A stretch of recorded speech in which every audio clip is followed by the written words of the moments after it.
Hello students, I myself Muraldhara Mishra, welcome to Wilkef classes. पिले माने आमे पूर्वरु दशम क्लास रो दुई अज्ञात राशि विशिष्ट एकघाती सहसमीकरण संबंध रे संपूर्ण रूपे चैप्टर आलोचना करि सारछे। आज आमे द्वितीय चैप्टर अर्थात द्विघात समीकरण बा क्वाड्रेटिक इक्वेशन विषय रे आज आलोचना करिबा।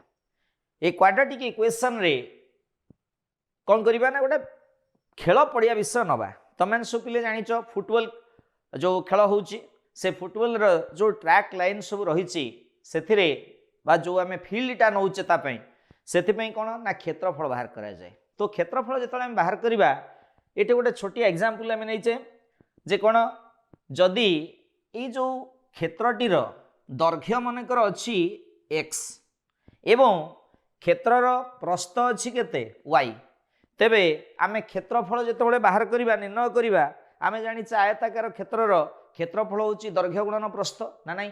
तेणु जदि दैर्घ्य गुणन प्रस्थ है ताले दैर्घ्य आसला केते एक्स एवं प्रस्थ आसला केते वाई ताले कौन आसला एक्स वाई आम गुणन करदेले।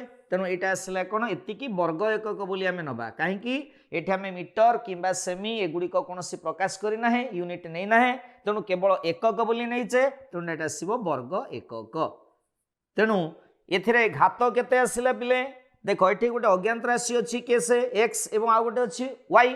तेणु एक्स एवं वाई जेहेतु गुणन करा जायछि एक्स रो घात 1 एवं वाई रो घात 1 जेतेबेले गुणन करा जाए 9th क्लास रे तमाने मध्य पढ़िथिबो जेतेबेले तार गुणन करिकि निया जाए घातटा सेतेबेले all the powers are added एवं सबु घात गुड़िक एकाठी मिसई दिया जाए से अनुसार घात निया जाए। तेणु ये दुईटी जाक गुणन करा जायछि घात 1 + 1 तेणु केते आसीबो घात आसीजिबो 2 घात आमर आसीगला एठी 2। ठीक सही भाई भाव में आउ टे रिकल कर दूची तुम मानू जदि एक्स वाई जेड तीनोटी अज्ञात राशि गुणन करा जायछि तेबे तार घात तार केते निया जाउची बा इंडेक्स केते निया जाउची आसुची केते 3।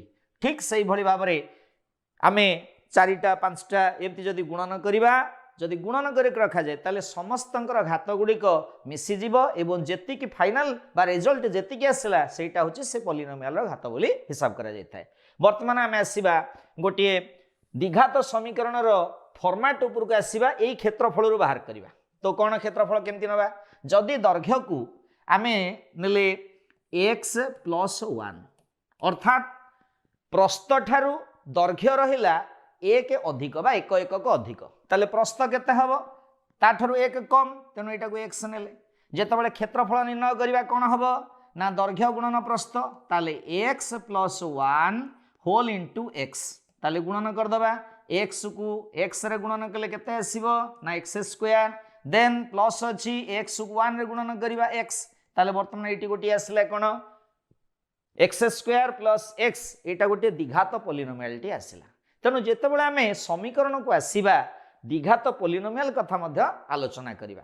तो वर्तमान आमे द्विघात समीकरण उपर को आसीबा पूर्वरु कौन कौन आज टिके पढ़िबा ता विषय टे कहिनबा। आज आमे पढ़िबा एन घात विशिष्ट पॉलिनोमियल एवं द्विघात पॉलिनोमियल तापरे एन घात विशिष्ट समीकरण एवं द्विघात समीकरण एवं पॉलिनोमियल शून्य कौन एवं ता संगे संगे पढ़िबा पूर्ण वर्ग रे परिणत करी समाधान करिवार जो पद्धतिटा ताकू आमे पढ़िबा। आज विलकेफ एप्लिकेशन को प्ले स्टोर डाउनलोड करंतु एवं पाठपढ़ा चालू रखंतु।